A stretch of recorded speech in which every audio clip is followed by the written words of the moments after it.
Hello everyone and welcome to PW only IAS. दोस्तों, स्वागत है आप सभी का science editorial of the week में, जहां पर हम लोग डिस्कस करते हैं खूब सारा साइंस। डेट है आज की 22 सितंबर से 28 सितंबर तक की न्यूज को पढ़ने का। और हम लोग फटाफट से आज थोड़े ज्यादा आर्टिकल्स आप लोग को देखने को मिलेंगे, बट बहुत सारे आर्टिकल्स इसमें से ऐसे हैं जो कि रेफरेंस के बेसिस पर हैं, मतलब कि हम बस उनको पासिंग रेफरेंस में पढ़ेंगे। छोटी छोटी चीजें हैं बट हाँ अपने एग्जाम परस्पेक्टिव से इंपॉर्टेंट हैं, तो उनको मैंने यहां पर रख रखा है। बेसिकली अगर हम लोग पहले पहले आर्टिकल को देखते हैं, ये द हिंदू के साइंस वाले सेक्शन का ही आर्टिकल है। फैक्ट चेक यूनिट बहुत पहले एक 2023 में ही एक यूनियन गवर्नमेंट ने आईटी रूल्स के अंदर में अमेंडमेंट किया था, तो उससे रिलेटेड है कि आखिरकार बॉम्बे हाई कोर्ट का अब उस पर डिसीजन आया है, क्या हुआ है उसके लिए, क्यों स्ट्रक डाउन किया है, वगैरह वगैरह हम डिस्कस करेंगे। ये थोड़ा मेंस पर्सपेक्टिव से अपना टॉपिक है। दूसरा है do earth has Saturn like ring. ये इंडियन एक्सप्रेस का एक आर्टिकल आया था, बड़ा ही शानदार सा इंटरेस्टिंग सा आर्टिकल है, कुछ नए पर्सपेक्टिव के साथ है, इसको डिस्कस करेंगे। Starlink satellites blinding astronomers. तो स्टारलिंक आप सबको पता है, हमारे इलॉन मस्क भैया जो हैं उन्होंने लगभग 6,500 सैटेलाइट्स लॉन्च कर दिया है ऑलरेडी स्टारलिंक प्रोजेक्ट के अंदर में। अब उससे बाकी के एस्ट्रोनॉमर्स को क्या दिक्कतें हो रही हैं वो आर्टिकल में समझाने की कोशिश की गई है। अगला आर्टिकल हमारा कि इसरो ने वीनस मिशन वापस से रीस्टार्ट किया, और इनफैक्ट थोड़ा बहुत पहले भेज रहे हैं, अभी तक कोई इसका डेटा हम लोग को नहीं मिलता था। हम लोग हर बार बोलते थे कि भाई शुक्रयान जाएगा शुक्रयान जाएगा, लेकिन क्या होगा कैसे होगा वो इस आर्टिकल में क्लियरली मेंशन है कि क्यों इसकी स्टडी इंपॉर्टेंट है। अगला आर्टिकल हमारा मून के ऊपर एक चांगी मिशन गया था चाइना का, आप लोग को याद होगा। तो चांगी मिशन ने ना कुछ रिसर्च करके कुछ बीट्स की स्टडी की है, जो भी सैंपल कलेक्ट हुआ था वहां से, उन बीट्स पर जब स्टडी किया गया तो यहां पर ना वोल्केनिज्म का एक नया, आप समझ लो कि एक वोल्केनिज्म का बिल्कुल नया डायमेंशन ओपन हो रहा है। अभी तक हम लोग को यह लगता था कि वोल्केनिज्म बहुत पुराना है, बहुत पहले ही खत्म हो गया होगा, बट रिसेंट इसमें पता चला है कि नहीं, अभी कुछ मिलियन साल पहले तक वोल्केनो यहां पर मून पर हुआ करते थे। और फाइनली आखिरी में आप लोग को पता होगा यार, जब भी डॉक्टर के पास जाते हो, किसी भी जनरल फिजिशियन के पास जाते हो, तो उनके कमरे के बाहर बैठा वाला इंसान क्या करता है, आपका ब्लड प्रेशर मेजर करता है, आपका वेट मेजर करता है, उससे बीएमआई कैलकुलेट करता है। तो बीएमआई एक्चुअल में ना बहुत मिसलीडिंग है, और आजकल के साइंटिफिक कम्युनिटी इस बीएमआई को एक्सेप्ट करने के लिए नहीं राजी है। तो आखिरकार बीएमआई का सॉल्यूशन क्या है उसके बारे में भी एक पासिंग रेफरेंस पर हम लोग छोटा सा आर्टिकल है, इसको भी देखेंगे। तो आज सारे ही बड़े मजेदार से आर्टिकल हैं, बड़े डिफरेंट पर्सपेक्टिव के साथ ये आर्टिकल हैं। स्टार्ट करते हैं। सबसे पहले हम लोग फैक्ट चेक यूनिट पे ऊपर क्वेश्चन डालते हैं, और यहां पर आप ऊपर से ध्यान से पढ़ना, यहां पर लिखा हुआ है why the fact checking unit was invalidated. मतलब अब तो समझ में आ गया भाई साहब कि बॉम्बे हाईकोर्ट ने फैक्ट चेक यूनिट जैसे जो भी अमेंडमेंट थे उसको इनवैलिड करार दे दिया है। तो अब हम लोग सबसे पहले इस आर्टिकल को समझने के लिए हम लोग को सबसे पहले यही समझना पड़ेगा कि फैक्ट चेक यूनिट क्या है। हालांकि इससे रिलेटेड एक आर्टिकल हम लोगों ने जनवरी में भी डिस्कस किया था, बट अगेन उसको हम लोग वापस से देख लेते हैं कि फैक्ट चेक यूनिट क्या है। तो मैं आपको बता देता हूं कि मीटी ने, मतलब कि ministry of electronics and IT, इन्होंने एक नया आईटी रूल्स 2023 अमेंड करते हुए इंट्रोड्यूस किया था, और ये बेसिकली आईटी रूल्स 2021 को अमेंड कर रहा था। अमेंडमेंट में यह लिखा हुआ था कि यूनियन गवर्नमेंट के पास एक पावर दी जाएगी जिससे कि वो एक फैक्ट चेकिंग बॉडी को अपॉइंट कर सके।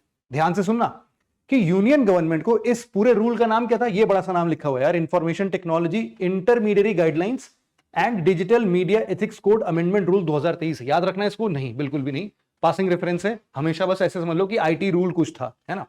तो आईटी रूल के अंदर जो चेंज किया गया वो यूनियन गवर्नमेंट को ऑथराइज कर रहा था कि आप भैया एक फैक्ट चेकिंग बॉडी को अपॉइंट कर सकते हो। अब ये फैक्ट चेकिंग बॉडी करेगी क्या? फैक्ट चेकिंग बॉडी बेसिकली इसका मेजर काम था कि इसको पावर दिया गया कि भैया तुम जो है जितने भी गवर्नमेंट के लिए कोई भी चीज अगर सोशल मीडिया में अपडेट होती है, या फिर कोई भी इंफॉर्मेशन जो आपको लगता है कि हमारे सेंट्रल गवर्नमेंट के बिजनेस को खराब कर सकती है, तो आप being a fact checking body, आप ऐसे इंफॉर्मेशन को फेक, फॉल्स या मिसलीडिंग करार दे सकते हो, या फिर ये बोल सकते हो कि भैया ये इंफॉर्मेशन फेक है, ये इंफॉर्मेशन फॉल्स है, ये इंफॉर्मेशन मिसलीडिंग है। तो सुनने में तो सब बढ़िया लग रहा है यार, ये तो अच्छी बात है ना। लेकिन प्रॉब्लम आई। प्रॉब्लम कहां पर आई? आप लोगों ने उसका नाम सुना है, कुणाल कामरा का नाम सुना है क्या? कुणाल कामरा जो है वो आप बोल सकते हैं पॉलिटिकल सैटायरिस्ट है, बहुत जोक्स लेता है हमारे गवर्नमेंट के ऊपर, हमारे प्राइम मिनिस्टर साहब के ऊपर। और इसने ना फिर एक फाइल पिटीशन में दर्ज किया, और इसने बोला कि भैया ये तो मेरी रोजी रोटी है, अगर मैं कोई भी जोक क्रैक करूंगा तो ये बोलेंगे कि अरे ये क्या फॉल्स बात है, मिसलीडिंग इंफॉर्मेशन फैला रहे हो, मेरी सारी की सारी सोशल मीडिया पोस्ट ही कट जाएंगी फिर तो इससे। तो एक्चुअल में ये जो है ना, वो मेरे फ्री स्पीच एंड एक्सप्रेशन का या फिर right to freedom of speech and expression article 19 का हनन है। और इसीलिए ना ये जो अभी नया रूल आया है इसको हटा देना चाहिए। अब इसके लिए, अब ये तो कुछ इंफॉर्मेशन आपको मिल गई, अब यहां पर जरा आप लोग समझना कि एक्चुअल में मैं इसके पीछे ना थोड़ा सा और भी पॉलिटिकल एजेंडा होगा यार। किसी पहले ना जनवरी 2023 में, जनवरी 2024 में एक नॉर्मली 2 जज के साथ वर्डिक्ट आया था, तो दोनों जजेस डिफरेंट डिफरेंट ओपिनियन के थे। तो एक्चुअल में ये उन्हीं दोनों के ओपिनियंस हैं, बट इसको हम लोग अगर इन जनरल आंसर्स में लिखते हैं तो क्या होगा वो हम एक बार समझना चाहते हैं। फिलहाल उससे पहले हम लोग देख लेते हैं कि ये जो हम लोग बोल रहे थे कि अब ये फैक्ट चेकिंग बॉडी जो जिस चीज को फॉल्स या फिर फेक या फिर मिसलीडिंग करार देगा, उससे होगा क्या? उससे होगा ये कि इसके साथ साथ जैसे ही उसने किसी भी पोस्ट, किसी भी सोशल मीडिया पोस्ट या फिर किसी भी न्यूज को उसने बोला कि भैया ये तो मिसलीडिंग है, तो तुरंत के तुरंत जो भी इंटरमीडियरीज होते हैं, इंटरमीडियरीज मतलब कि मान लीजिए कि अगर उसको ट्विटर पर किसी ने डाल दिया, मतलब एक्स पर किसी ने अपडेट कर दिया, किसी ने इंस्टाग्राम पोस्ट बना दिया था उसका, किसी ने फेसबुक पर अपडेट किया था, किसी ने व्हाट्सएप के थ्रू उसको ट्रांसफर करने की कोशिश की थी, तो अब ये जितने मीडियरीज इंटरमीडियरीज हैं जैसे कि फेसबुक, व्हाट्सएप, इंस्टाग्राम, एक्स, ऐसे सोशल मीडिया वाले जो लोग होंगे, इनके ओनर्स होंगे, इनके ऊपर अब ये जिम्मेदारी है कि अब फैक्ट चेकिंग बॉडी ने भैया इसको फ्लैग कर दिया है मिसलीडिंग, फेक या फॉल्स में। अब आपकी जिम्मेदारी है कि आप इसको जल्द से जल्द हटाओ। और जल्द से जल्द कितना होता है? इन्होंने बोला कि भैया टाइम लिमिट जो है ना आपको मिलेगा सिर्फ और सिर्फ 36 घंटे। 36 घंटे के अंदर ये पोस्ट हटा देनी है। अगर आप चाहते हो, मतलब एक धमकी भरा यहां पर स्टेटमेंट है कि अगर आप चाहते हो अपना सेफ हार्बर प्रोटेक्शन तो आप इसको 36 घंटे के भीतर भीतर इसको हटा लो। अब यहां पर एक क्वेश्चन आपके मन में आ सकता है कि सर ये सेफ हार्बर प्रोटेक्शन क्या होता है? सेफ हार्बर प्रोटेक्शन बड़ा ही सिंपल तरीके से मैं आपको समझाता हूं। जैसे कि मान लो मैं किसी बड़े कंपनी का ओनर हूं, बड़ी खुशी मिल रही बोलते हुए, तो मान लो कि मेरा अपना खुद का एक सोशल मीडिया प्लेटफॉर्म है और मेरे आप सभी लोग इस सोशल मीडिया का यूज करते हो, सब अपने अपने फोटोज डाल रहे हैं, कुछ कुछ शेयर कर रहे हैं। तो अब यहां पर सेफ हार्बर प्रोटेक्शन ये बोलता है कि भैया मैंने जो है ना प्लेटफॉर्म बना के दे दिया है लोगों को, अब मेरी जिम्मेदारी यहां पे खत्म हो जाती है। मतलब कि अब आप में से कोई शरारती करके कुछ और पोस्ट डाल दे, कोई वल्गर पोस्ट डाल दे या फिर कोई मिसलीडिंग पोस्ट डाल दे, कोई व्हाट्सएप मैसेज जैसे कि मिसलीडिंग इंफॉर्मेशन ट्रांसफर करता जाए, तो उसमें मेरी जिम्मेदारी नहीं है। मैंने तो यार साफ सुथरा एक प्लेटफॉर्म बना के दिया था। हाँ, उसमें छानबीन करने में आपकी मदद करूंगा, लेकिन उसके ऊपर से मेरे ऊपर कार्रवाई नहीं होनी चाहिए क्योंकि मैंने ऐसा प्लेटफॉर्म बनाया तब लोग जाके ऐसे काम कर पा रहे हैं, उसके लिए मैं जिम्मेदार नहीं हूं। This is what safe harbour protection called, है ना। सिंपल अगर इसको लैंग्वेज में समझे तो it is a kind of legal immunity given to the owners या फिर जो भी थर्ड पार्टीज होते हैं या फिर जो भी आप बोल सकते हैं जो भी इंटरमीडियरीज होते हैं, उनके लिए ये लीगल इम्यूनिटी की तरह काम करता है कि जो भी उनका मान लीजिए कि कंटेंट उसके ऊपर किसी ने अपडेट किया है तो उसमें अपडेशन में उनका खुद का कंसेंट नहीं है। उन्होंने तो प्लेटफॉर्म बना दिया यार, अब हर चीज को पोस्ट करने के पहले उनसे कोई परमिशन लेने थोड़ी ना आएगा कि मैं एक फोटो अपलोड कर रहा हूं, आप मेरे को परमिशन दे रहे हो, मैं कितने पोस्ट को यहां पर टिक टिक करता जाऊंगा। तो ऑटोमेशन में बहुत सारी चीजें होती है, तो यही है सेफ हार्बर प्रोटेक्शन, है ना। अब ये तो बात हो गई आईटी रूल जो नया अमेंड हुआ था। अब इसके अगेंस्ट जैसा मैंने बताया कि 2 जज बेंच जब आई थी तो उन्होंने अलग अलग यहां पर रूल्स दिए, तो इसीलिए ना कुछ निष्कर्ष नहीं निकल पाया। एक्चुअल में अगर हम लोग देखें इस पूरे केस के अगेंस्ट में कुछ आर्गुमेंट्स को देखें तो सबसे पहला आर्गुमेंट ये हो सकता है कि यार ये तो सेंसरशिप को ही प्रमोट कर रहा है। मतलब कि ये बोल रहा है कि अब आप कुछ भी चीज अगर गवर्नमेंट के खिलाफ बोलना चाहते हो या फिर गवर्नमेंट को सजेशंस देना चाहते हो तो वो सेंसरशिप के अंदर में आ जाएगा, सेंसर कर दिया जाएगा, सेंसर्ड हो जाएगा भाई, वो खत्म, मीडिया पोस्ट से गायब कर दिया जाएगा। क्यों? क्योंकि वो गवर्नमेंट ऐसा मानता है कि वो उनके खिलाफ मिसलीडिंग, फॉल्स या फेक इंफॉर्मेशन है। तो ये तो एक प्रॉब्लम है। दूसरी प्रॉब्लम क्या है? दूसरी प्रॉब्लम है कि this actually do not falls within the restrictions of article 19 clause 2 under constitution of India, है ना। इंडियन कॉन्स्टिट्यूशन के आर्टिकल 19 क्लॉज 2 के अंदर में कुछ रेस्ट्रिक्शंस दिए गए हैं। एक्चुअल में ये उन रेस्ट्रिक्शंस में फॉल नहीं करता है। इसका मतलब यह है कि ये सीधा सीधा आपके right to freedom of speech and expressions का हनन है। तो ये इसीलिए यहां पर हम इसको आगे प्रमोट नहीं कर सकते। तीसरा क्या है, इसमें एक बहुत बड़ी दिक्कत यह है कि इसमें हो क्या रहा है, गवर्नमेंट अपने ही केस का जज बन जा रहा है कि वो ही डिसाइड कर रहा है कि मेरे ऊपर जो भी इंफॉर्मेशन प्रोसीडिंग्स चल रही हैं वो सही है, गलत है, फॉल्स है, फेक है, मिसलीडिंग है, वो खुद ही डिसाइड कर रहा है। तो यहां पर बोल सकते हैं कि इट इज जज इन इट्स ओन केस वाला सिस्टम बन जा रहा है भाई। ये तो सही नहीं है ना, ऐसा हम लोग नहीं बोल सकते, ये भी कॉन्स्टिट्यूशन के खिलाफ ही होता है। अब जो जज इनके फेवर में बता रही थी उनके आर्गुमेंट सुने तो उनका कहना है कि भैया देखो, गवर्नमेंट अगर खुद के लिए स्टैंड नहीं लेगा, और एक बात बताओ, गवर्नमेंट क्या कर रहा है इसकी बेस्ट इंफॉर्मेशन किसके पास होगी, सरकार के पास होगी। तो सरकार ही तो बताएगा ना कि कौन सा इंफॉर्मेशन सही है, कौन सा इंफॉर्मेशन गलत है, मिसलीडिंग है। तो इसमें दिक्कत क्या है। दूसरा इन्होंने फेवर में बताया कि देखो, इसमें मिस इंफॉर्मेशन का अननेसेसरी कॉम्बैट ऐसा कुछ देखने को नहीं मिल रहा है यार। कोई भी मिस इंफॉर्मेशन अगर फैल रही है तो जायज सी बात है, उसको रोकना तो सरकार का मेजर कार्य बन सकता है ना, मेजर उसका काम हो सकता है। तो इसीलिए उसमें कोई दिक्कत नहीं है। और इनका तीसरा यह कहना था कि अच्छा, तुम्हारा मेजर प्रॉब्लम क्या है कि तुम ऐसा सोच रहे हो कि अगर सरकार ही फैक्ट चेकिंग बॉडी के मेंबर्स को अपॉइंट कर रही है, मेयर इस एक फैक्ट पर आप गवर्नमेंट को दोषी करार कर रहे हो, तो शायद ये सही नहीं है ना। गवर्नमेंट ही तो अपॉइंट करके अपने बंदों को रखेगी, तभी तो उनको पता होगा ना कि कौन सा काम कैसे चल रहा है। तो उन्हीं के तो बंदे होंगे, कोई दूसरा पर्सन है उसको पता ही नहीं होगा सरकार क्या कर रही है। इसीलिए इन्होंने बोला कि ये सही है, कोई दिक्कत नहीं है, आईटी रूल्स 2023 का अमेंडमेंट बिल्कुल सही है। क्योंकि ये दोनों विरोधाभासी थे तो कोई निष्कर्ष नहीं निकला। तो इसके बाद एक्चुअल में एक जज हैं, चंदूकरण नाम है इनका, चंदूकरण के पास में ये केस जाता है। और एक सिंगल पर्सन जब इसको सुन रहे थे तो इसमें यह बताया गया कि पहले तो वो मान नहीं रहे थे, फिर सुप्रीम कोर्ट ने बोला कि नहीं नहीं, आप इसको तुरंत के तुरंत क्लियर करिए कि क्या चल रहा है।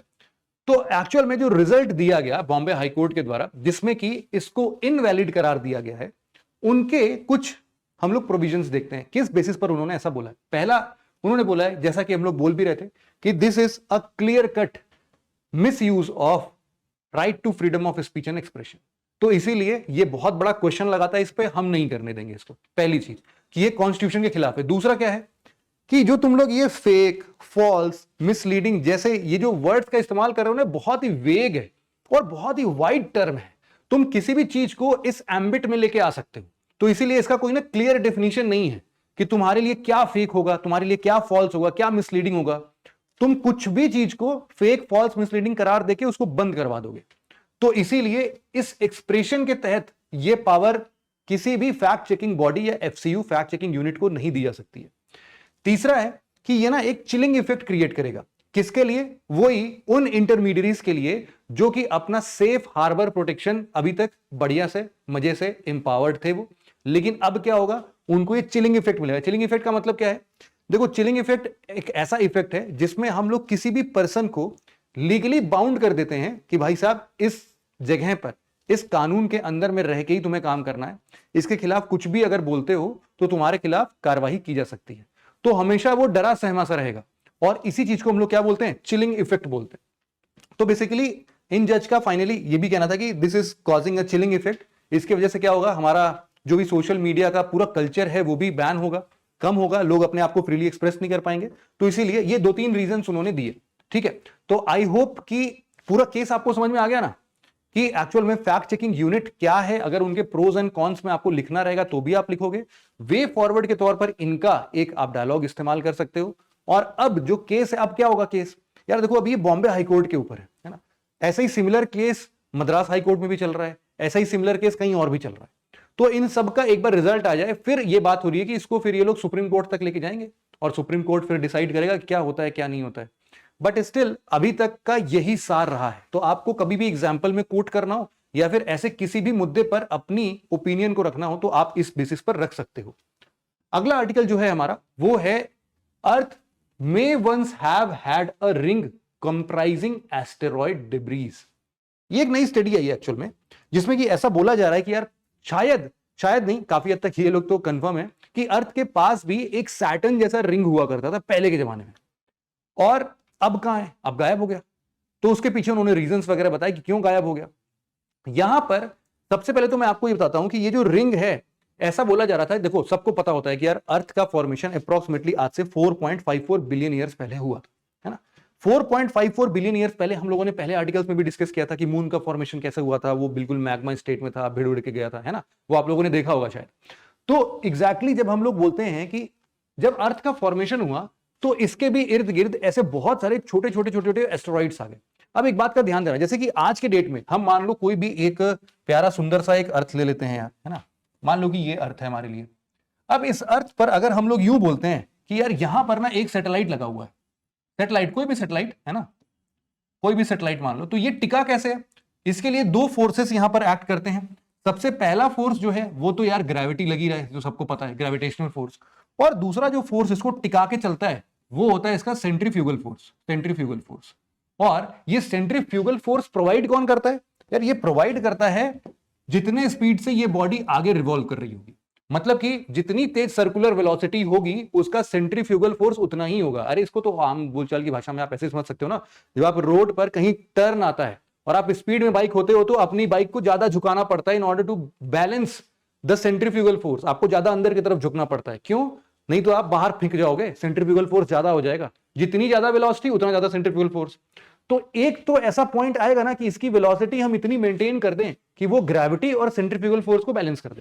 ये तो हो सकता है, सैटेलाइट के साथ भी यही होता है, आपके किसी भी एस्टेरॉइड के साथ भी यही हो सकता है। तो एक्चुअल में शुरुआती दौर पर यही हुआ था कि हमारे यहां भी ऐसे एस्टेरॉइड्स थे। और इनफैक्ट इस बात का निष्कर्ष हम लोग कैसे निकालते हैं?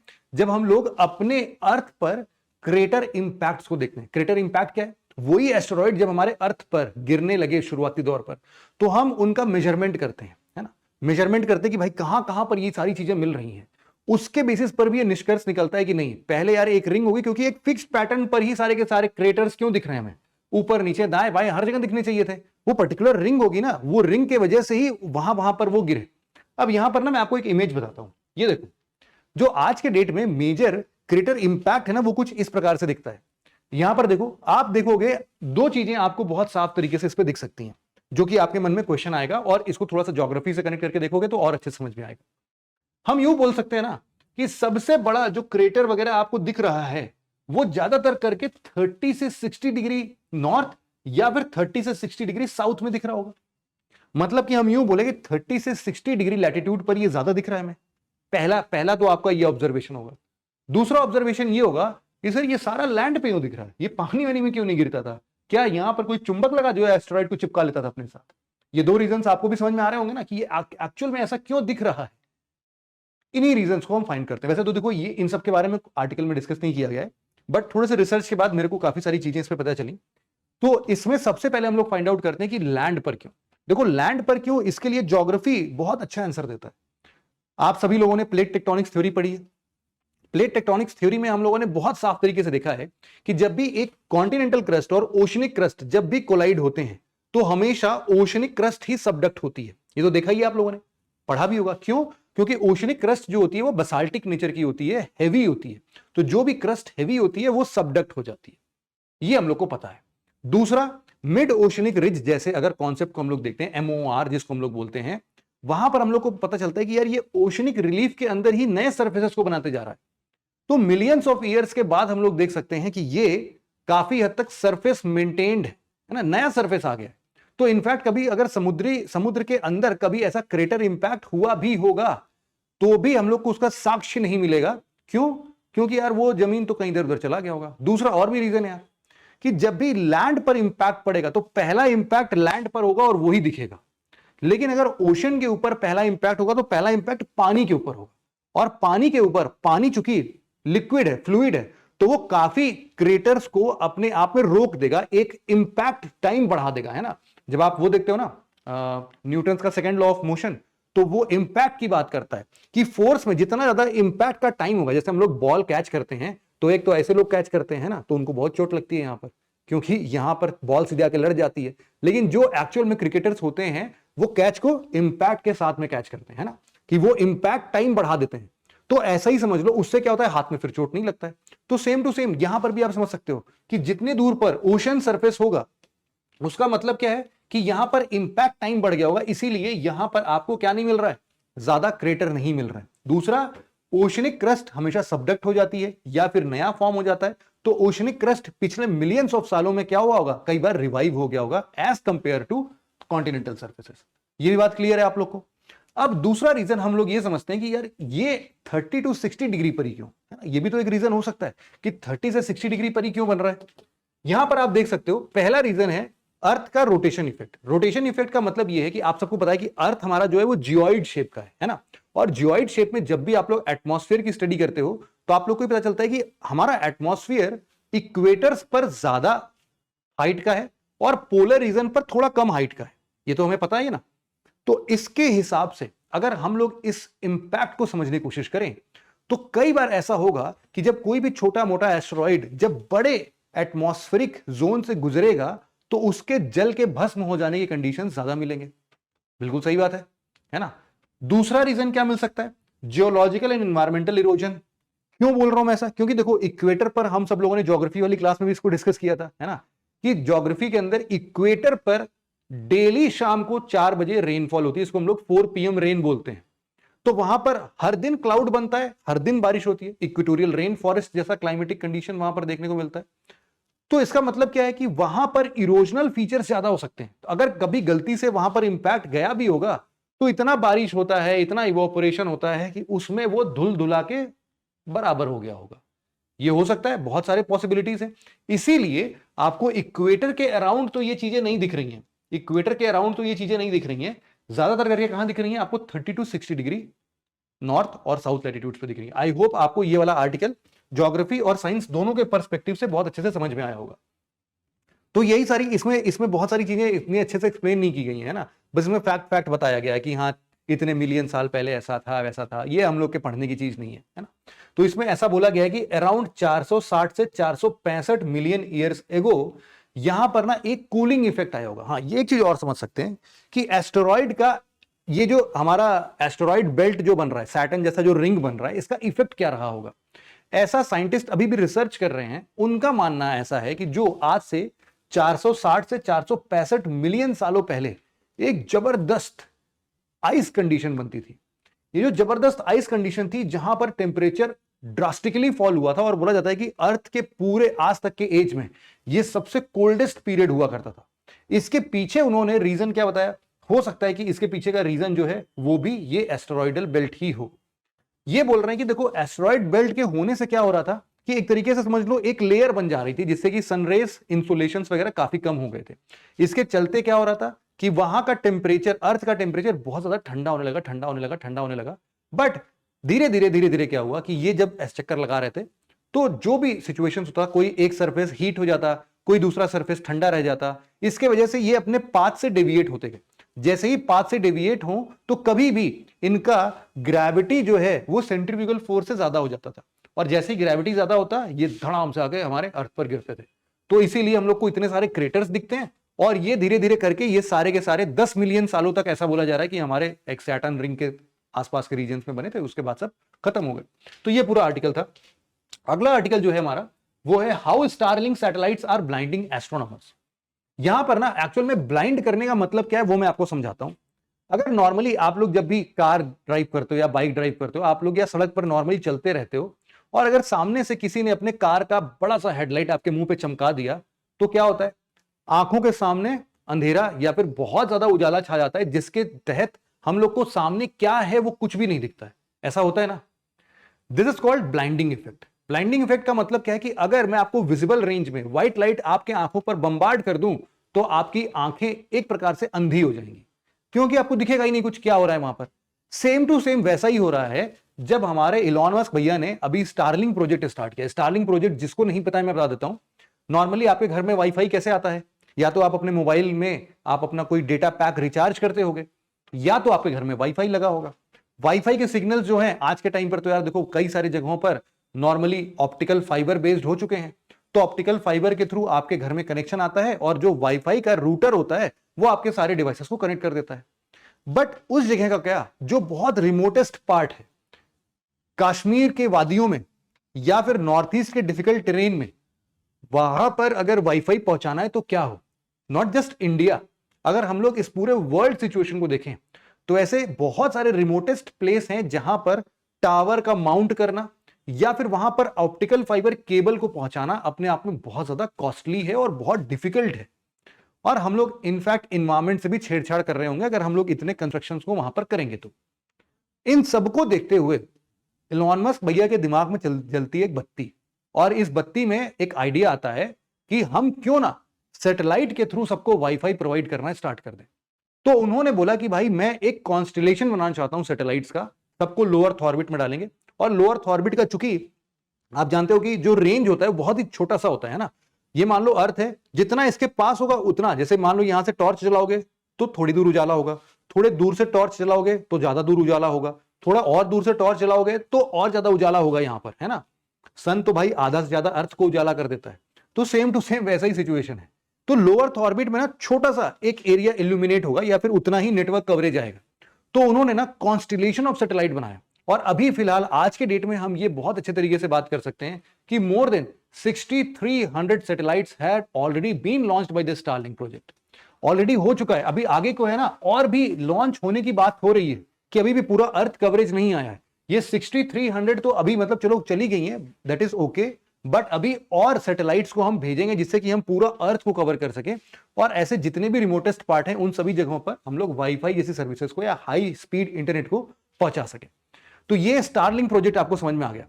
अब इससे दिक्कत क्या हो रही है, देखो कोई भी प्रकार का सैटेलाइट है जो कि एक प्रकार से आप समझ लो वाईफाई सिग्नल्स देता है। इसका मतलब है कि अगर आप अपने मोबाइल फोन को उठाते हो तो आपके मोबाइल फोन से डेटा लेने के लिए एक सिग्नल जाएगा, और वो सिग्नल वहां पर रीड होगा, वो रीडायरेक्ट करेगा उसको वर्ल्ड वाइड वेब पर या जहां पर भी करना है, और वहां से इंफॉर्मेशन लाके आपके वापस इस डिवाइस पर भेज देगा। क्योंकि आपके डिवाइस का अपना खुद का एक आईपी एड्रेस है, तो उसको एग्जैक्टली पता चल जाएगा कि हाँ इसी आईपी एड्रेस से ये डिमांड आई थी और इसी आईपी एड्रेस पर वापस से इस इंफॉर्मेशन को सेंड करना है। मतलब कि सेंडिंग और रिसीविंग हर मोबाइल डिवाइसेस पर होने लगेगी। अब सैटेलाइट के इंपैक्ट पर सोचो तो सैटेलाइट ये सब काम कैसे करता है। बेसिकली सैटेलाइट ये सारे के सारे काम करता है कुछ ना कुछ रेडिएशंस के। रेडिएशंस मतलब कि नॉर्मल सी बात है, इलेक्ट्रोमैग्नेटिक वेव्स के थ्रू करता है। ये सारा आदान प्रदान कैसे होगा यार, इलेक्ट्रोमैग्नेटिक वेव्स के थ्रू होगा। जब भी कम्युनिकेशन हम लोग करते हैं तो यूजुअली हम लोग रेडियो वेव्स का भी इस्तेमाल ज्यादा करते हैं, और इसी को हम लोग यूं बोल रहे हैं कि अब जैसे टॉर्च आपके मुंह पर जलता था तो आपको कुछ नहीं दिखाई देता था ना, वैसे ही जो एस्ट्रोनॉमर्स हैं जो कि ब्रह्मांड को अपने टेलीस्कोप से देखने की कोशिश कर रहे हैं, उनके लिए भी वो एक्चुअल में हर चीज विजिबल रेंज में नहीं देखते हैं, है ना। एस्ट्रोनॉमर्स, एक बात का ध्यान रखना आप लोग कि एस्ट्रोनॉमर्स अपने सारे के सारे टेलीस्कोप को विजिबल रेंज में डाल के नहीं देखते हैं भाई साहब, उनका रेडियो वेव्स भी भेजते हैं वो। मतलब हर प्रकार के इलेक्ट्रोमैग्नेटिक स्पेक्ट्रम से वो वेव भेज के वैसा इमेज ले सकते हैं। आप लोगों ने कई बार देखा भी होगा कि हमारे विजिबल रेंज में बहुत सारी चीजें नहीं दिखती हैं, लेकिन जैसे ही हमने उसको इंफ्रारेड रेंज में देखने की कोशिश की बहुत क्रिस्टल क्लियर फोटोज आते हैं, है ना। मैं आपको दिखा भी देता हूं, ये देखो यहां पर, बस एक मिनट।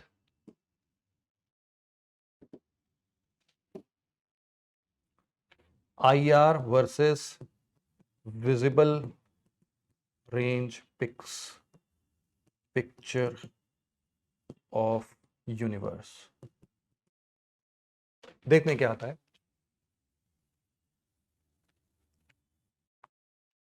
बहुत सारे इमेजेस हैं, आपको बहुत ही क्लियरली दिखेगा। ये क्या हो गया, इसको देखते हैं।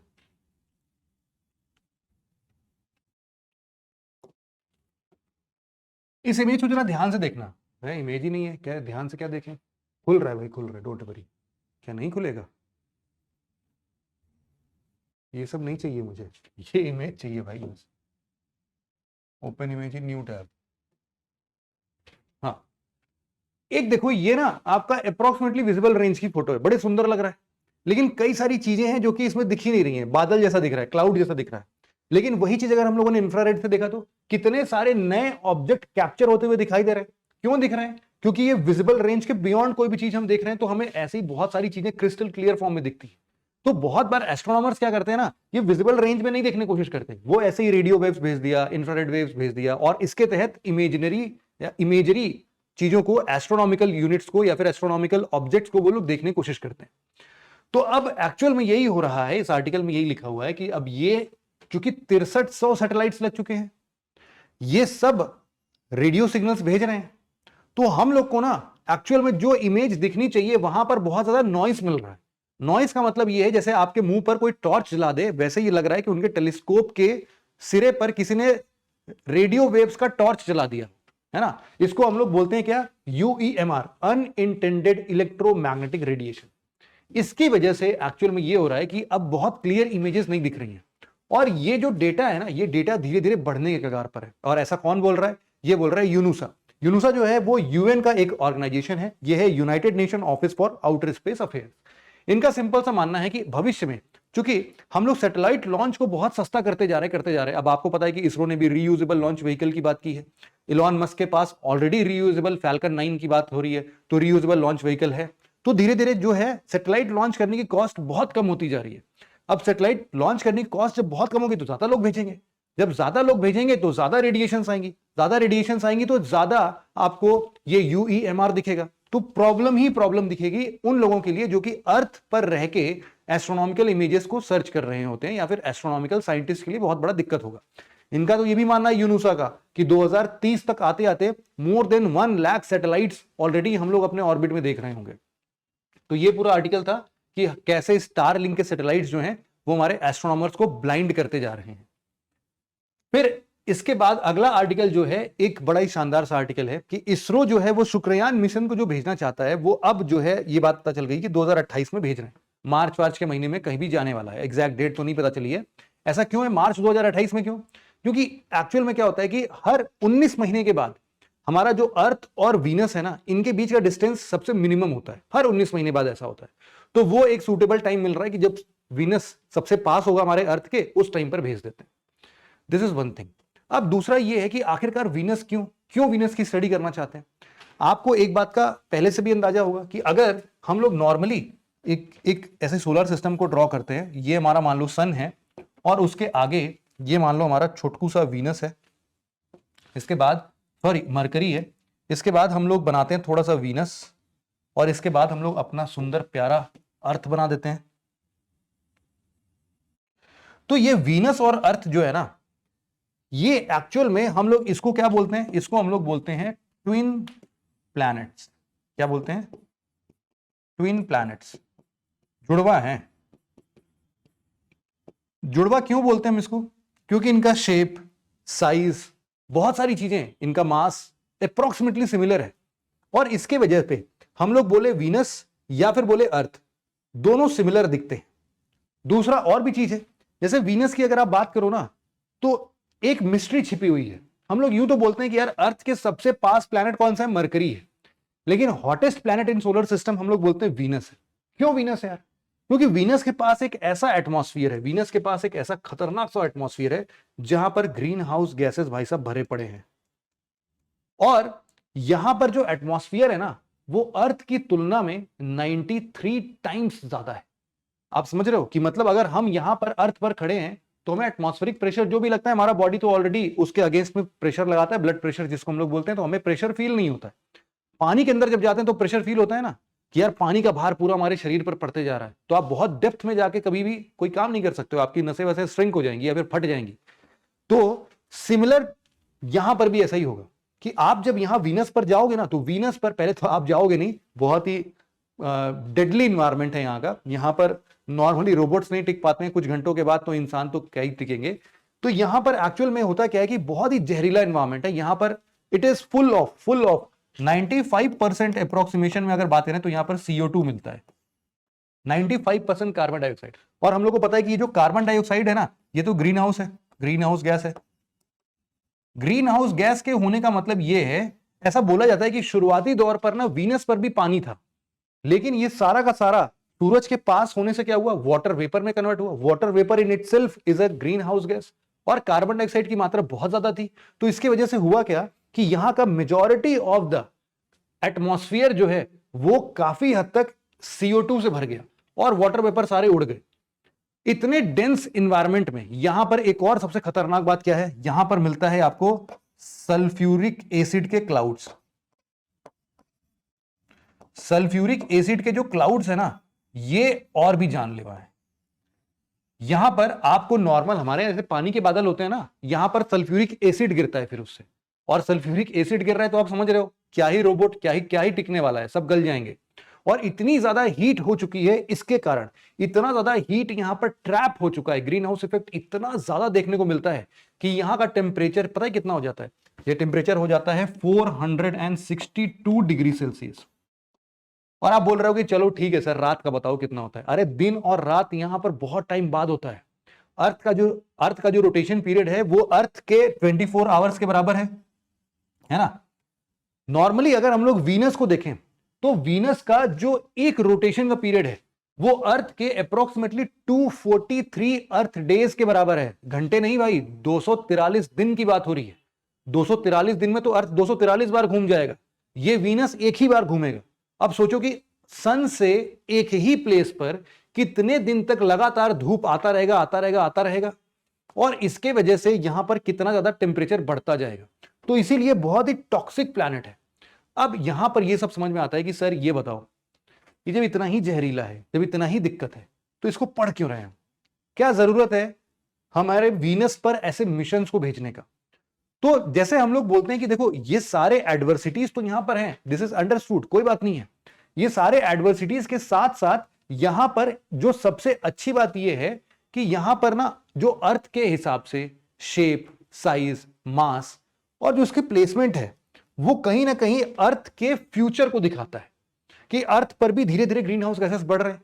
तो आखिरकार अगर हम लोग वीनस के बारे में पढ़ाई करेंगे ना, तो we would come to know कि यार मेगा इफेक्ट्स हो क्या सकते हैं, क्या ऐसा इफेक्ट अर्थ को और ज्यादा बर्बाद कर सकता है, उनकी स्टडी कर सकते हैं कि कैसे हुआ ये सारी चीजें। लेकिन प्रॉब्लम वही है कि यूजुअली जो भी यहां पर लैंड सरफेस पर जो भी यहां पर मान लो लैंडर गया कोई, तो लैंडर चंद घंटों के अंदर ही काम करना बंद कर गया। क्यों? इतना टेम्परेचर यार, 462 डिग्री सेल्सियस टेम्परेचर कौन झेल पाएगा, और इतने जहरीले इन्वायरमेंट में कौन जी पाएगा। तो इसीलिए कुछ घंटे के बाद ही सिग्नल विग्नल देना सब बंद कर देते थे। अब यहां पर आता है अर्थ से इसरो के द्वारा भेजा जाने वाला शुक्रयान मिशन कैसा होगा। वीनस मिशन जो है उसका कुछ स्पेसिफिकेशन अब रिलीज कर दिया गया है। इसमें हम लोग देखते हैं कि कुछ स्पेशलिटी है, वो हम बाद में बात करेंगे। सबसे पहले इस स्पेस क्राफ्ट का जो टोटल वजन होगा अप्रोक्सीमेटली 100 किलो का होगा। इस 100 किलो के यहां पर प्रॉपर इस स्पेस मिशन में हम लोग कुछ चीजों को देखेंगे, जैसे कि यहां पर हम लोग एस बैंड का कुछ देखेंगे, है ना। एस एंड एल बैंड का यहां पर हम लोग रडार लगा देंगे मान लो, जिससे सिग्नल का ट्रांसमिशन आदान प्रदान हो सके। इसके बाद इसको भेजने के लिए एक्चुअल में हम लोग स्लिंग शॉट का इस्तेमाल करेंगे। स्लिंग शॉट आप सबको पता होगा, कितनी बार हम लोगों ने डिस्क्राइब कर दिया इसको ऑलरेडी। इसमें सिंपल से क्या होता है कि मान लो कि अगर आपके पास कोई एक प्लैनेट है और आप किसी दूसरे प्लैनेट पर जाना चाहते हो, तो जायज सी बात है कि पहले क्या होगा, हम इसको जीटीओ पर डाल देंगे। जीटीओ का मतलब है जियो सिंक्रोनस ट्रांसफर ऑर्बिट। यहां से मान लो ये फ्लाइट ऊपर या फिर ये स्पेस ऊपर उड़ता है, ये एलिप्टिकल पाथ का होता है ना। इसका एक सिग्नल जो है वो काफी दूर जाता है और दूसरा वाला जो है वो काफी पास रहता है। तो हम लोग ऐसा बोल रहे हैं कि पहले स्लिंग शॉट हम लोग भेजेंगे, इसको खूब दूर भेजेंगे। यहां पर पहला स्लिंग शॉट आएगा, मतलब कि यहां पर पहला फोर्स लगाएंगे, तो ये एक और बड़े पाथ को एक्वायर करने लगेगा। और फिर यहां से एक और स्लिंग शॉट जैसे ही मिलेगा, ये पहुंच जाएगा इसके ऑर्बिट में, और जैसे ही आएगा यहां पर हम एक स्टॉप करेंगे और इसको इस ऑर्बिट में भी डालना स्टार्ट कर देंगे। फिर यहां पर इसकी स्पीड को धीमे धीमे कम करते रहेंगे और फिर ये एक सर्कुलर पाथ में इसको बनाएंगे। तो ऐसे ना दो पॉसिबिलिटीज बन रही है कि हम इसको कौन से ऑर्बिट में डालेंगे। एक एलिप्टिकल है और एक सर्कुलर पाथ है। जो एलिप्टिकल पाथ है ना, उसका डायमेंशन होगा आपका अप्रोक्सीमेटली 500 किलोमीटर इंटू 60,000 किलोमीटर। मतलब कि जो सबसे पास वाला होगा वो 500 किलोमीटर का होगा और सबसे दूर वाला 60,000 किलोमीटर होगा। लेकिन यहां पर प्रॉब्लम यह है ना कि इतने दूर से हम लोग वीनस को बहुत अच्छे से ऑब्जर्व नहीं कर पाएंगे। दूसरा ऑप्शन क्या है कि हम इसको एक ऐसे ऑर्बिट में डालें जो कि आराम से 300 इंटू 300 किलोमीटर का हो, या फिर 200 इंटू 600 किलोमीटर का हो। मतलब कि एक तरफ 200 दूसरी तरफ 600, या फिर एक तरफ यहां पर आप देख रहे हो 300 दूसरी तरफ भी 300 सर्कुलर पाथ में नाचे। तो इन सभी चीजों को अभी हम लोग कैलकुलेट कर रहे हैं कि किस तरफ हम लोग को जाना है। यहां पर ना एक सबसे इंपॉर्टेंट बात जो हमें याद रखनी है कि इस मिशन में स्पेशल क्या होगा, इसको हम लोग बोलते हैं एरो ब्रेकिंग। क्या बोल रहे हैं भाई? Arrow breaking. ये इंपॉर्टेंट है। ये कुछ ऐसी चीजें जो कि अभी तक इसरो ने ट्राई नहीं किया है। तो एरो ब्रेकिंग क्या सिस्टम है यार? देखो, एरो ब्रेकिंग का मतलब सिंपल सा है कि आपने किसी सैटेलाइट को भेज दिया, अब वो ब्रेक कैसे लगाएगा? कोई सरफेस कांटेक्ट तो है नहीं, तो उसको एरो ब्रेकिंग सिस्टम इस्तेमाल करना पड़ेगा, मतलब थ्रस्ट प्रोवाइड करना पड़ेगा ऑपोजिट डायरेक्शन में। तो इस पूरे मिशन में ऐसा कई बार होगा कि जब हमारा ये जो हमारा ऑर्बिटर होगा ना, ये ऑर्बिटर कई बार वीनस के बहुत पास जाएगा और फिर से उड़ान भर के पीछे आ जाएगा, मतलब एकदम नीचे गया 140 किलोमीटर ऊपर तक गया, मतलब अर्थ वीनस के सरफेस से 140 किलोमीटर ऊपर है, अपने आप को डाउनग्रेड करके फिर धीरे से वो ऊपर उठा, फिर सर्कुलर पाथ में चल रहा है, फिर उसको और कहीं पर क्लियर इमेज नहीं मिल रहा है तो वो और नीचे उतर गया 140 किलोमीटर, फिर से नीचे उतर गया, फिर वो बाहर आ गया। तो ऐसे कई बार ये ऐसा परफॉर्मेंस देखने को मिलेगा, और इसके लिए कौन सा सिस्टम यूज हो रहा है? Arrow braking system. ठीक है, तो ये इंपॉर्टेंट आर्टिकल यहां से हम लोग निकाल सकते हैं। और एक चीज बस आपको और पता होना चाहिए कि ऐसे और भी प्रोस्पेक्टिव मिशन कौन कौन से हैं। तो यहां पर आपको बिल्कुल साफ साफ लिखा है कि यूएस भी ऐसा ही प्लान कर रहा है, जहां पर वो डाविंची 2029 में और वेरिटास 2031 में, ये दो मिशंस डाविंची और वेरिटास, ये यूएसए मतलब नासा का होगा। और सिमिलरली ऐसे ही ईएसए का, यूरोपियन स्पेस एजेंसी का जो है वो है एनविजन मिशन, जो कि अगेन 2030 के लिए बना हुआ है। हमारा वाला 2028 में जाएगा, 2028 में जाएगा। ठीक है, तो ये पूरा आर्टिकल था हमारा। यहां पर नेक्स्ट आर्टिकल जो आता है वो बड़ा ही कॉमन सा आर्टिकल, इतना बड़ा आर्टिकल है, इसको बिल्कुल भी डिटेल में नहीं पढ़ेंगे, बहुत बहुत ही सिंपल सा, बस एक चीज का आपको पता होना चाहिए कि वॉल्केनोज से हम लोग अभी तक ये समझते थे कि वॉल्केनोज जो है बिलियंस ऑफ ईयर्स पहले मून पर हुआ करते थे, अब नहीं है। तो चांगी मिशन जो है वो सैंपल कलेक्ट करने गया था। तो चांगी मिशन जब सैंपल कलेक्ट करके आया तो वहां पर बीड्स मिले। बीड्स क्या होती हैं? बीड्स वैसे तो देखो हम लोग मोती को बोलते हैं, लेकिन एक्चुअल में जो मून पर बीड्स मिलते हैं वो दो तरीके से मिल सकते हैं। पहला, आप लोग को ये तो पता होगा, मून के सरफेस पर सिलिका वगैरह बहुत ज्यादा मिलते हैं, तो सिलिका से ही शीशा जैसा कुछ बनता होगा, है ना? तो आप बोल सकते हो कि हाँ, थोड़ा सा वैसा स्ट्रक्चर होगा। और ये बनेगा कब? जब यहां का टेम्परेचर हीट कर दें, उसका कोई भी एक छोटा सा पत्थर मिल जाएगा हमें। तो इसको बनने के दो तरीके हैं। पहला तरीका क्या है? Volcanic beads. वॉल्केनिक बीड्स जो हैं वो जब अंदर से लावा बाहर आएगा ना, तो उसके बाहर आते ही जो मून का बिल्कुल लाइट टेम्परेचर है, मतलब कि बहुत नेगेटिव टेम्परेचर जब जाता है, तो वहां पर वो तुरंत के तुरंत सॉलिडिफाई हो जाएगा, और उस जो ग्लास स्ट्रक्चर था वो, उसको हम लोग क्या बोलेंगे? वॉल्केनिक बीड्स बोलेंगे। दूसरा क्या हो सकता है? दूसरा हो सकता है कि जब मान लो बहुत बड़ा मेटेरॉइड जो है वो आके मून के सरफेस पर इंपैक्ट करे। जब कोई भी चीज इंपैक्ट करती है तो आपको पता है कि यहां पर क्या होगा? फ्रिक्शन होगा, और फ्रिक्शन से काफी ज्यादा टेम्परेचर निकल सकता है। तो यहां पर भी ये हो सकता है कि जब ये इंपैक्ट हो तो यहां पर इनके कॉन्टैक्ट सरफेस पर इतना टेम्परेचर बढ़ जाए कि अगेन वो एक बीड का शेप ले ले, है ना? यहां से कुछ भी पिघलते हुए ऊपर उठा और एटमॉस्फेयर ठंडा था तो पिघल के कहीं आसपास के एरिया में गिर गया, छोटे छोटे ऐसे बीड्स के फॉर्म में। तो जो ये बीड्स आया है वो एक इंपैक्ट बीड्स हो सकता है और एक वोल्केनिक बीड्स हो सकता है। तो चांगी मिशन ने जो सैंपल कलेक्ट किया है उसमें ऐसा बोला जा रहा है कि यार मेजॉरिटी ऑफ द साइड जो टिल्टिंग है ना, वो वॉल्केनिक बीड्स के जैसा है। उसमें सल्फर का कंटेंट और ये सारी चीजें वो लोग मेजर करके बता रहे हैं। और इसीलिए जब उनकी एजिंग की गई तो ये पता चल रहा है कि यार ये जो वॉल्केनिक बीड्स है ना, ये आज से कुछ मिलियन साल पहले के हैं, बिलियन सालों पहले के नहीं है, है ना? तो इसीलिए अब हम यूं बोल सकते हैं कि volcanoes, it is more recent event in the moon. बस यही सा आर्टिकल था, इतना कुछ बहुत इंपॉर्टेंट तो हम नहीं बोल सकते इसको। अगला आर्टिकल जो हमारा आखिरी आर्टिकल है वो है बीएमआई का। बीएमआई कैसे आज के डेट में मिसलीडिंग है या इनएडेक्वेट इंफॉर्मेशन दे रहा है। सबसे पहले समझते हैं बीएमआई होता क्या है।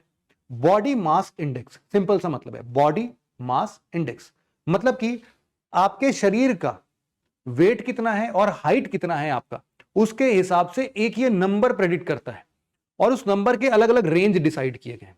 इन सभी चीजों को मेजर करने के लिए बीएमआई एक चीज के ऊपर अपना पूरा थ्योरी बेस रखता है, और वो बोलता है कि जो इंसान होते हैं वो मोर और लेस सिलेंड्रिकल शेप के होते हैं, है ना? सिलेंडर जैसे होता है ना कि ऊपर से नीचे तक बराबर शेप के होते हैं। यही इसका प्रेडिक्शन सबसे गलत हो गया। जब इसने किसी भी बॉडी को सिलेंड्रिकल शेप में माना और उसके अकॉर्डिंग उसने जब क्या किया कि कितना किलोग्राम वेट है तुम्हारा और साथ ही साथ तुम्हारा हाइट मीटर में कितना है, उसके स्क्वायर से डिवाइड कर दो। अगर तुम्हारा नंबर इन सबके बीच में आता है तो तुम नॉर्मल हो, ओवरवेट हो, ओबेस हो। ओबेस मतलब कि पार कर गए हो भाई साहब मोटापे की हद, ठीक है? तो अब यहीं पर ओबेस जो होते हैं ना, उनको डायबिटीज होने के बहुत सारा चांसेस होते हैं, कार्डियोवास्कुलर डिसीजेज होने के बहुत सारा चांसेस होते हैं, हार्ट अटैक वगैरह आते हैं। तो ये ओबीस पीपल का सिम्टम है। तो यहां पर इसके बेसिस पर ना और भी बहुत सारी थ्योरीज आई। ये बोला गया कि यार देखो, इंडिया का जो नेचर है ना वो मोर और लेस यार ऐसा ही है।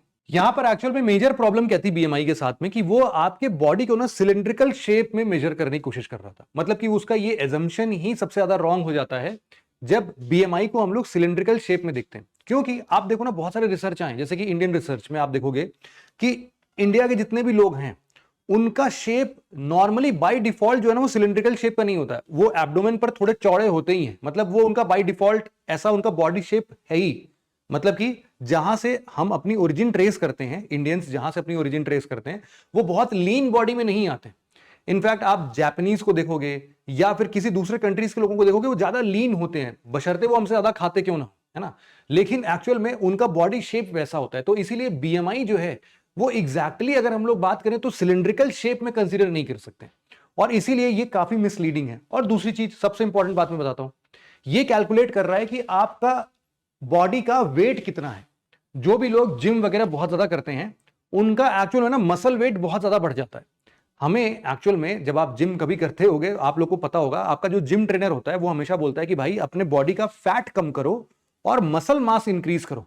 उससे ये तो होगा कि आपका वेट ज्यादा दिखेगा, लेकिन आपका ये जो मसल स्ट्रेंथ बिल्ड होगा ना, वो आपके बोन्स को सपोर्ट करेगा, जिससे कि आप लंबे टाइम तक, बुढ़ापे तक में भी आप चुस्त और तंदुरुस्त रहोगे, है ना। आपके बोन पर सारा भार नहीं पड़ेगा। तो अगर आपके शरीर में आपका मसल मास ज्यादा है तो कोई दिक्कत की बात ही नहीं है, बल्कि वो तो प्लस प्लस है, मतलब हमेशा प्रॉफिटेबल है अगर आपका मसल मास ज्यादा है, फैट कम है। तो अगर किसी का वेट ज्यादा है उसके मसल मास के कारण, तो भी ये भाई साहब क्या बता देंगे, ये बता देंगे उसको ओबीस, जबकि वो तो बकायदा पूरे डॉले शोले बना के बैठा है ना। तो इसीलिए बीएमआई जो है ना वो एग्जैक्टली इस फैट के कॉन्सेंट्रेशन को डिटरमाइन नहीं कर पाता था कि एक्चुअल में ये जो फैट है ये भाई साहब मसल में बिल्ड हुआ है या फिर पेट के पास में बिल्ड हुआ है, या फिर जो ये वेट है ये मसल में ज्यादा है या फिर आपके चर्बी में या फैट में। फैट सबसे ज्यादा कहां दिखता है, हमारे थाइस पर दिखता है, हमारे लोअर एब्डोमेन पेट के पास में दिखता है, इंटरनल ऑर्गन्स जो भी यहां पेट के आसपास के होते हैं वो बिल्कुल मोटे हो जाते हैं, है ना। तो एक्चुअल में बीएमआई इसीलिए मिसलीडिंग था। डॉक्टर्स अभी भी जो बीएमआई का इस्तेमाल कर रहे हैं, आप भी उनको बोल सकते हो कि सर मतलब ये तो नहीं काम करने वाला है, मतलब इसके बेसिस पर आप कोई रिजल्ट मत देना। इसका सॉल्यूशन क्या है, इसका सॉल्यूशन है बीआरआई, वो है body roundness index. Body roundness index क्या बोलता है, वो एक्चुअल में आपकी बॉडी को एक सिलिंड्रिकल शेप में ना देखते हुए आपके बॉडी को एक एग शेप में देखता है, अंडे के आकार में देखता है, और इसके बेसिस पर वो अनुमान लगा लेता है कि आपका सबसे ज्यादा जो आपका बॉडी का वेट होगा, अगर आप ओबीस हो तो आपके पेट के पास होगा। ऐसा कोई इंसान देखा जो पेट से बहुत पतला हो लेकिन उसके हाथ बहुत मोटे और हम उसको मोटा बुलाते हो? नहीं होता है ना। ओबीस का मतलब ही यही है कि तुम्हारे पेट पर बहुत ज्यादा चर्बी इकट्ठा हो चुकी है। तो इसका मतलब है कि अगर instead of measuring the height and weight, अगर हम आपके वेस्ट का सरकमफेरेंस नापने लगे या फिर वेस्ट का मीटर में माप ले लें, वो ज्यादा अच्छा डिफाइन करेगा। तो बड़ा ही कॉम्प्लेक्स सा फॉर्मूला, इसको याद बात नहीं करना है, मैंने बस आपको ये यहां पर लिखा इसलिए है क्योंकि यहां पर आपको समझ में आ जाए कि हम वेस्ट सरकमफेरेंस और हाइट की बात कर रहे हैं। यहां वेट का कोई चक्कर ही नहीं है। यहां पर वेट इसलिए कंसीडर नहीं किया क्योंकि हम लोग को नहीं पता है कि उसका वेट जो है वो उसके मसल मास से है या फिर उसके फैट से। इसीलिए बीआरआई अब रिसर्च में ऐसा आया कि ये ज्यादा रिलेटेबल है। और यहां पर ना कुछ यूनिट्स लिखे हुए हैं मैंने, ये एक्चुअल में यूनिवर्सली एक्सेप्टेड नहीं है, आप कैलकुलेट वगैरह तो कर सकते हो अपने हिसाब से। यहां पर आप हमेशा ध्यान देना कि जो आपका वेस्ट सरकमफेरेंस है वो अगेन एक बड़ा ही वेग सा टर्म है। कोई अपने वेस्ट को यहां से मेजर कर सकता है, कोई थोड़े और नीचे से मेजर कर सकता है। तो इसका ये कहना है कि बस आप अपने नावल के ऊपर से अगर आप अपना वेस्ट बहुत ही एक्यूरेटली मेजर करते हो, वो आपको काफी हद तक सही ये मेजरमेंट दे सकता है। बट बीआरआई का भी एक प्रॉब्लम यही है कि कहां से हम लोग यहां पर अगर 1 सेंटीमीटर 2 सेंटीमीटर भी अगर मेजरमेंट में टेंशन कुछ चेंज कर देते हैं तो ये टेंशन क्रिएट कर सकता है। क्यों? क्योंकि ये गलत रीडिंग के साथ यहां पर आएगा और इसके बेसिस पर कोई ओबीस वाला बंदा ओवरवेट भी दिख सकता है, कोई हेल्दी बॉडी ओबीस भी हो सकता है। तो इसको थोड़ा सा और एक्यूरेटली डिफाइन करने की बात है। बट हाँ, हाल फिलहाल की जितने भी रिसर्च हैं वो इस बात पर बहुत अच्छे तरीके से इशारा कर रहे हैं कि बीआरआई जो है वो एक्चुअल बॉडी सिचुएशंस को बहुत अच्छे तरीके से प्रेडिक्ट करता है, जबकि बीएमआई नहीं कर पाता है। यहां पर एक और सर्वे है, आप सबको पता है नेशनल फैमिली हेल्थ सर्वे 5 का रिपोर्ट जो आया था, उसके बेसिस पर एक छोटा सा रिपोर्ट यहां पर एक डेटा दिया हुआ है, उसको आप कभी भी अपने आंसर में कोट कर सकते हो कि एनएफएचएस 5 के अंदर में एक सर्वे आया था जिसमें जो मेल जितने भी इंडिया में ओबेज हैं उनका परसेंटेज है अप्रोक्सीमेटली 22.9, मतलब कि 23% के आसपास, और जो महिलाएं हैं उनका है 24%, मतलब कि जितनी भी महिलाएं हैं उसमें से 24% महिलाएं जो हैं वो ओबीज हैं। और सिमिलरली जितने भी पुरुष हैं इंडिया में उसमें से लगभग 23% पुरुष जो हैं वो भी ओबीज हैं। तो आप यहां से कंसीडर कर सकते हो। हालांकि देखो ये सारे डेटा जो हैं ये वेस्टर्न कंट्रीज में आपको और ज्यादा मिलेंगे, वहां पर और भी ज्यादा ओबीज लोग होते हैं, तो कहने की बात है। बट हाँ, इंडिया में इसीलिए योगा और इन सबको प्रमोट भी किया जा रहा है ताकि सब लोग हेल्दी हो सके। तो ये पूरा आर्टिकल था जो कि बीएमआई को इनएडिक्वेट बता रहा था और इसके सॉल्यूशन में बीआरआई को प्रमोट कर रहा था। तो यही पूरा आर्टिकल था आज के लिए। अगर आपको इससे रिलेटेड कोई भी पीडीएफ वगैरह चाहिए तो आप टेलीग्राम पर आ सकते हो। कोई आर्टिकल नहीं समझ में आया है अगर मन में कोई क्वेश्चन दुविधा बनती है तो आओ मेरे से बात करो, यहाँ पर डिस्कस करते हैं अपन लोग यहाँ पर आराम से। तो आज के लेक्चर में बस इतना ही था। Thank you so much for listening it very patiently friends. Have a nice day. Thank you.